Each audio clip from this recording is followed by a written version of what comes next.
ஃப்ரெஷ்ஷான பிரண்டைய அந்த நல்லெண்ணெயில் போட்டு அப்படியே மனம் வரும் பாருங்கள். அது மரச்செக்கு நல்லெண்ணெயில் போட்டிங்கன்னா அந்த மனமே தனியாக இருக்கும். அதுதான் நிகழ்மகிழோட பிரண்டை சாதப்பொடியோட ஸ்பெஷலுங்க. பாருங்கள் பிரண்டை எந்த அளவுக்கு நல்லா பொன்னிறமாக வணக்கியிருக்கிறோன்னு பாருங்கள். அப்போ தான் வந்து அரிப்பெடுக்காது.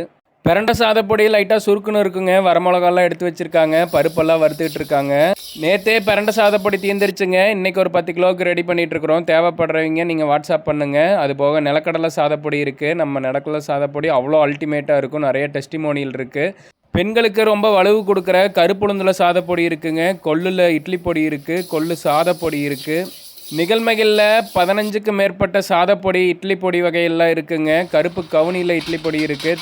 எப்போ நிலக்கடலை வறுத்தாலும் சரிங்க, தனியாக சாப்பிட்றதுக்கு ஒரு 1/2 கிலோ வறுத்துருவோம். அதுதான் எங்கள் பெரியம்மா வறுத்து கொடுத்துட்டாங்க.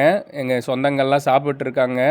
மூட்டு வலிக்கு நல்ல ரிசல்ட் கொடுக்குற நம்மகிட்ட பெயின் ஆயில் இருக்குங்க. முடக்கத்தான் சாதப்பொடி இருக்குது. தேவைப்படுறீங்க வாட்ஸ்அப் பண்ணுங்கள். நன்றி.